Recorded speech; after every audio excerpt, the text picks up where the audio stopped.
क्या आपका घर टी पॉइंट पर है?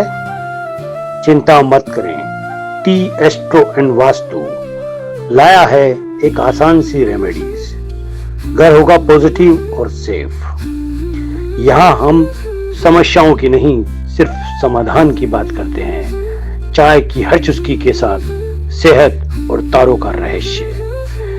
टी पॉइंट या तिराहे पर बने मकान को वास्तुशास्त्र में सामान्यतः अशुभ माना गया है, क्योंकि सीधी आती सड़क पर मकान पर सीधी ऊर्जा पॉजिटिव और नेगेटिव दोनों का प्रहार करती है। इससे वहां रहने वालों को मानसिक तनाव, दुर्घटना, धनहानि, स्थिरता जैसी समस्याएं हो सकती हैं। ऐसा वास्तुशास्त्र में कहा गया है। लेकिन टी एस्ट्रो एंड वास्तु आपको कहता है चिंता की कोई जरूरत नहीं। वास्तु में इसके उपाय भी बताए गए हैं, क्योंकि आप एक बार लॉजिकली सोचिए कि क्या टी पॉइंट सभी के लिए बुरा होता है? क्या टी पॉइंट अगर ऐसा ही है तो टी पॉइंट में मकान बनते ही क्यों हैं?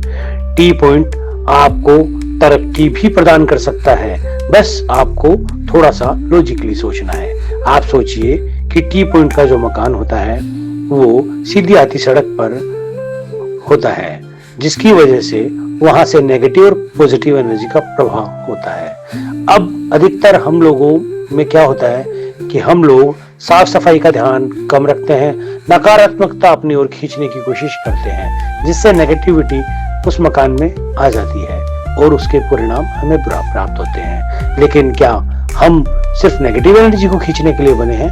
नहीं, हम अपने दिमाग से और साफ सफाई से और कुछ वास्तु उपायों से और चाय के छोटे छोटे प्रयोगों से हम अपने घर को महकाएंगे और साथ में सिर्फ पॉजिटिव एनर्जी घर में लाएंगे, जिससे पॉजिटिव वाइब्स हमारे घर में आने से उस टी पॉइंट के मकान की सारी नकारात्मकता दूर हो जाएगी और वह आपको देगा सिर्फ तरक्की और तरक्की।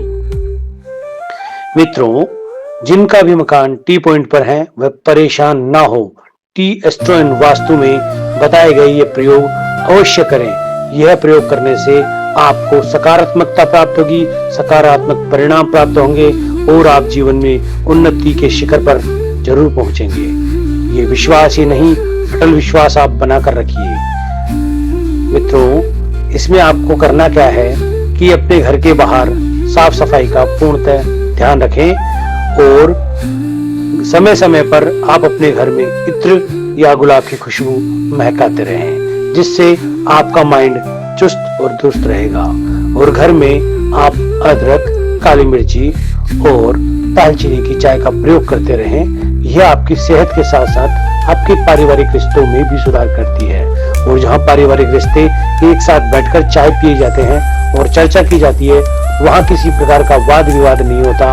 और जहाँ किसी प्रकार का वाद विवाद, लड़ाई झगड़ा नहीं होता, वहाँ नकारात्मकता प्रवेश नहीं कर सकती है। वहाँ पॉजिटिव वातावरण रहने से आपके घर में हमेशा खुशियों का माहौल बना रहेगा। अब बात करते हैं मकान के सामने अशोक वृक्ष, तुलसा की क्यारी आप उस मकान के सामने लगा सकते हैं और साफ सफाई का पूर्णतः ध्यान रखें। प्रवेश द्वार पर हमें एक ऐसी विंड चाइम डोरबेल लगानी चाहिए जिसका साउंड पॉजिटिव और मधुर हो, जिससे वह आपके घर में सकारात्मकता का संदेश देगा और सकारात्मकता फैलाएगा। टी एस्ट्रो एंड वास्तु हर समस्याओं के समाधान के लिए आप हमारे चैनल को लाइक कीजिए, सब्सक्राइब कीजिए। अब अगली बार हम टी पॉइंट के उन मकानों की चर्चा करेंगे जो दक्षिण में है, उत्तर में है, पश्चिम में है, क्योंकि हर मकान के वास्तु के अनुसार उसके कुछ उपायों में परिवर्तन होता है। आप इन परिवर्तित उपायों को अपनाकर आप अपने टी पॉइंट के मकान में सुख शांति के और संपन्नता के साथ रह सकते हैं। इसी के साथ एक टी एस्ट्रो एंड वास्तु का एक सरल उपाय आप प्रतिदिन अवश्य करें, जिससे टी पॉइंट के इन सभी दोषों का समाधान होगा। आप लीजिए कपूर, लोबान, गूगल और चाय की थोड़ी बहुत पत्तियां, उन्हें डालकर उसका धुना आप अपने पूरे घर में फैला दीजिए। पॉजिटिव वाइब्स से आपका घर महक जाएगा और ये समाधान आपको देगा सेहत, संपूर्णता। जियो दिल से, क्योंकि एस्ट्रो एंड वास्तु है फिर से। जय हिंद, जय भारत, धन्यवाद।